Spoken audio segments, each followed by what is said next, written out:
Hi, everybody. I'm Bill Whittle, and this is the Firewall.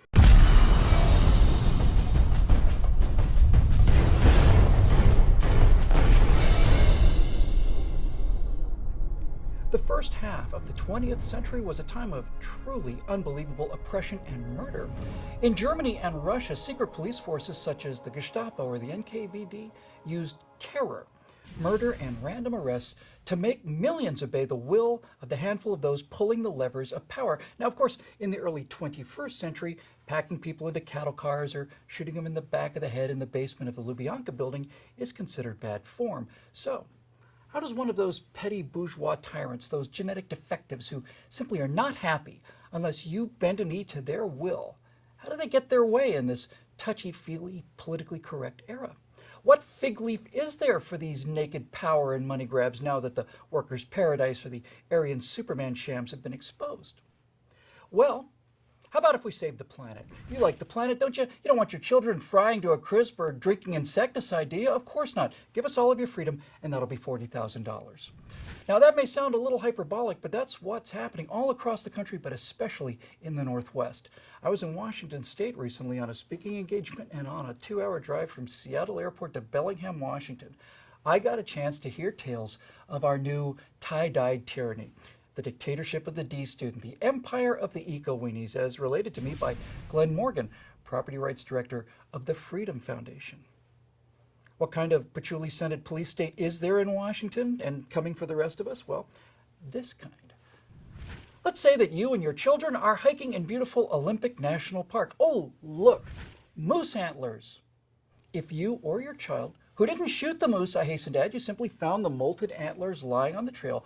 Well, if you pick up the antlers, again, not leave the park with them, but simply pick them up, well, that's a $5,000 fine and up to 6 months in jail, according to Federal Law 36 CFR 2.1, subchapter A1I.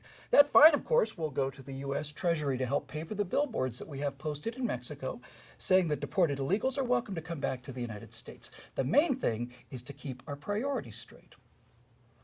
After 50 years of trying to eradicate the incredibly destructive pocket gopher, a small but exploding population of these pests lives and breeds in the innumerable shell holes and ground fractures caused by the Fort Lewis artillery range. Now, a subset of these gophers, of which we have no shortage whatsoever, have been given endangered species protection by the U.S. Fish and Wildlife Agency. Why give endangered status to a species that is in fact so out of control that it can only be called a pest?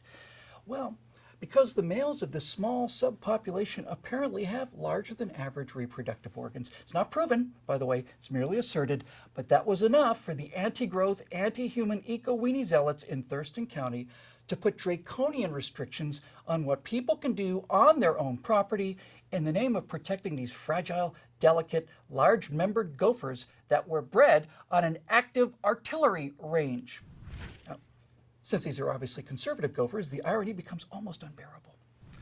Here's an act of eco-terrorism that must not go unpunished. This outdoor sculpture, located on the private property of the 40-year-old Lambiel Museum, was put up 19 years ago, but a permit was not filed 19 years ago, and so the artists who created this modest statue on private property 2 decades ago are being fined $1,000 a week because...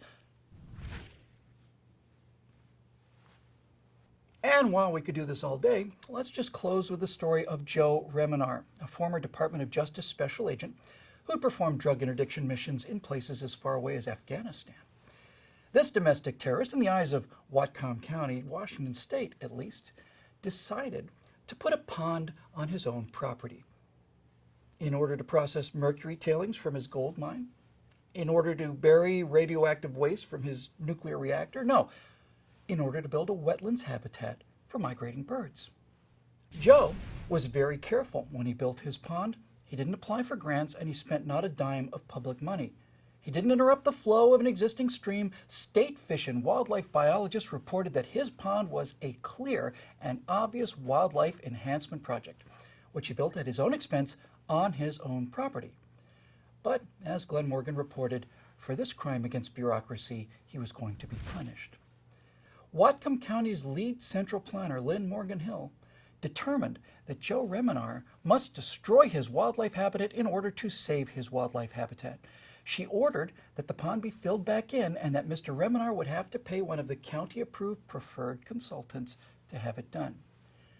Then, with the clear understanding of whose property it really is, Joe could beg forgiveness, ask, and pay for the hefty fees necessary to get the permit, and then he'd be allowed to construct the exact same pond in the exact same place on the exact same piece of property, formerly called private property. Heck, they'd probably be willing to give him a government grant to do it, once he takes his knee to his bureaucratic masters. Washington State now employs high-tech drones to photograph everyone's private property several times a year, and high-tech software that allows our aristocracy to determine if a peasant has had a brush cleared or a tree removed deep in what used to be called that person's private property, and if any of these things have been done without a permit, large fines will be levied. You might think that this is simply because they want the permit money. Well, they do. But that's not the real reason. The real reason is because you will take a knee to your insect overlords and you will be in compliance with their lunatic regulations. It's not about the environment. It's about money, and mostly it's about power. Glenn calls the phenomenon gangrene and the government staff infection. It's the bludgeon of control and extortion under the fig leaf of ecology, and it is, as Glenn so cleverly puts it, an infection. It's a disease. It's a tie-dyed tyranny. And it's not just coming. It's here.